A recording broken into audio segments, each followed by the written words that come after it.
राष्ट्रगीत में भला कौन वह भारत भाग्य विधाता है, फटा सुथन्ना पहने जिसका गुनहर चरना गाता है। कौन है वह जन गण मन अधिनायक वह महाबली, डरा हुआ मन बेमन जिसका बाजा रोज बजाता है। रघुवीर सहाय ने कभी यह कविता देश की माली हालत के ऊपर नेताओं को तंज करते हुए लिखी थी। लगता है इस कविता से नेताओं ने कुछ सबक नहीं सीखा। सुनाएंगे आपको पूरी बात, जुड़े रहिए हमारे साथ। नमस्कार, मैं मनीष राज, मेरे साथ आप सुन रहे हैं समसामयिक चर्चाओं का विशेष पॉडकास्ट सुनो भाई साधो। इस खास कार्यक्रम में आप सभी का स्वागत है। साधो, देश अपना 75वां स्वाधीनता संग्राम मनाने जा रहा है, लेकिन हर चरना के नाती पोते अभी भी इंतजार कर रहे हैं कि भारत भाग्य विधाता के दिन कब बदलेंगे। पर नेता हैं तो उनको अपनी पड़ी है। संसद का मानसून सत्र बीत गया, यह काफी हंगामेदार रहा। चौंकने की बात नहीं, यह मत समझिए कि संसद के दोनों सदनों में हंगामा किसी मुद्दे पर सार्थक बहस के दौरान हुआ। हंगामा हुआ अपनी अपनी राजनीति चमकाने की खातिर। विपक्ष द्वारा इतना हंगामा किया गया कि संसद की कार्यवाही ही न चलने दी गई। शायद ही कोई दिन ऐसा होता हो जब संसद में हंगामे के कारण उसकी कार्यवाही बाधित न होती हो। विरोध करना जनता का, जनप्रतिनिधियों का जायज हक है, लेकिन कभी कभी तो विरोध में विपक्ष का सारी हदें पार कर जाना अचंभित कर गया। यह देखना दयनीय है कि जब विपक्ष को संसद की गरिमा बनाए रखने के प्रति सचेत रहना चाहिए, तब वह इससे बिल्कुल बेपरवाह दिखता है।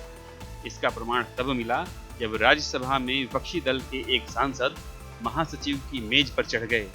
वहां से उन्होंने रूल बुक यानी नियम पुस्तिका आसन की ओर फेंकी। इससे भी शर्मनाक यह रहा कि अन्य विपक्षी सांसद इस अमर्यादित आचरण करने वाले सांसद के समर्थन में तालियां बजा रहे थे। जिस समय राज्यसभा में यह सब हो रहा था, लगभग उसी समय कश्मीर यात्रा पर गए राहुल गांधी जी मीडिया को यह बयान दे रहे थे कि उन्हें संसद में बोलने से रोका जा रहा है। आखिर संसद में बोलने का यह कौन सा तरीका है कि कुर्सी मेज पर चढ़ जाया जाए?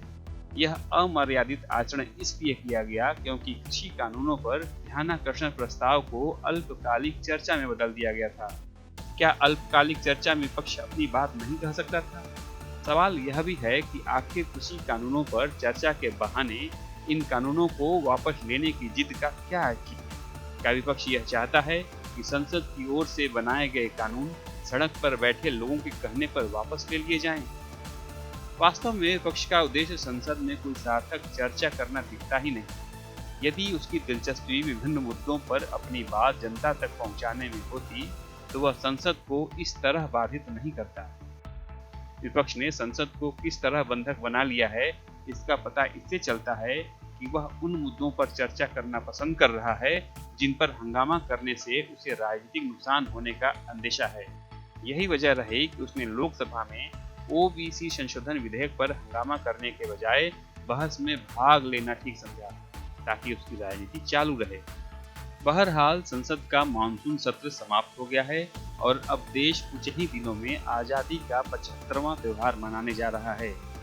प्रधानमंत्री ने लोगों से सुझाव मांगे हैं कि उनके भाषण में वो क्या सुनना चाहते हैं। पॉडकास्ट के शुरू में कही गई रघुवीर सहाय की कविता हर साल 15 अगस्त के दिन हम सबके सामने सवाल पूछती यूं सामने आ जाती है मानो यह कल ही लिखी गई हो। साधो, मेरी देश के प्रधानमंत्री से एक गुजारिश रहेगी कि वो अपने भाषण में इस सवाल का जरूर जवाब दें कि आखिर कौन है वह जन गण मन अधिनायक महाबली, जिसका बाजा हमारा डरा हुआ मन रोज बजाता है और कब तक बजाता रहेगा। आज के लिए बस इतना ही। आपने अभी तक चैनल या पेज को सब्सक्राइब नहीं किया है तो जरूर करें। आपको हमारा पॉडकास्ट कैसा लगा, इस बारे में कमेंट कर सकते हैं, इसे लेकर सुझाव दे सकते हैं। सुनो भाई साधो में मैं फिर मिलूंगा एक नए मुद्दे से आपको रूबरू कराने। तब तक के लिए आज्ञा दीजिए। नमस्कार, आपका दिन शुभ हो।